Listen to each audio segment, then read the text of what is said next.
President Trump claims a historic number of achievements in his first 100 days in office. Most of them are in the form of executive actions that do not need a vote in Congress. By the end of today, the president will have signed 30 executive orders. That is more than any president in his first 100 days since Harry Truman 72 years ago. Chip Reid looks at the impact of all these orders. Chip, good morning. Good morning. In the absence of any major legislation, the White House claims the first 100 days have been a success, in large part because of the president's use of executive orders. In fact, in the past week alone, he has had 4 signing ceremonies. It's one of the most common images of Donald Trump's young presidency. Do we have the executive order, please? The signing of an executive order.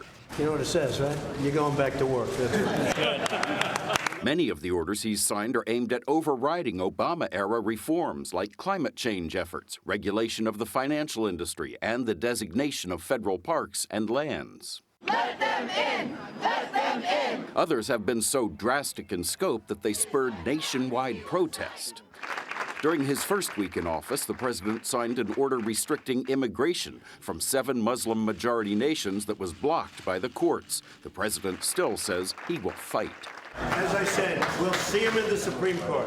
As a candidate, Mr. Trump lambasted then-President Obama for using his executive power. I've got a pen and I've got a phone. Though Mr. Obama signed 13 fewer in his first 100 days. He's given up on the process, and he just goes and signs executive orders and everything. Executive orders are usually used by presidents when they face gridlock in Congress, but Republicans now control both houses. I think he's trying to show action. President Obama's former chief of staff, Bill Daley, says the president is trying to quickly make good on some campaign promises. Real progress, real change has to be done by the 2 branches of government, legislative branch and the executive branch, working together to pass laws that fundamentally change things. Ari Fleischer, press secretary to George W. Bush at the beginning of his presidency, says voters elected Mr. Trump in part to undo the last 8 years. In many ways, Barack Obama governed by executive order. When you govern by executive order, you can be ungoverned by executive order. And that's what Donald Trump has done. The White House says the 2016 election was a mandate for change, and they say the president's aggressive use of executive orders shows he's taking that mandate very seriously.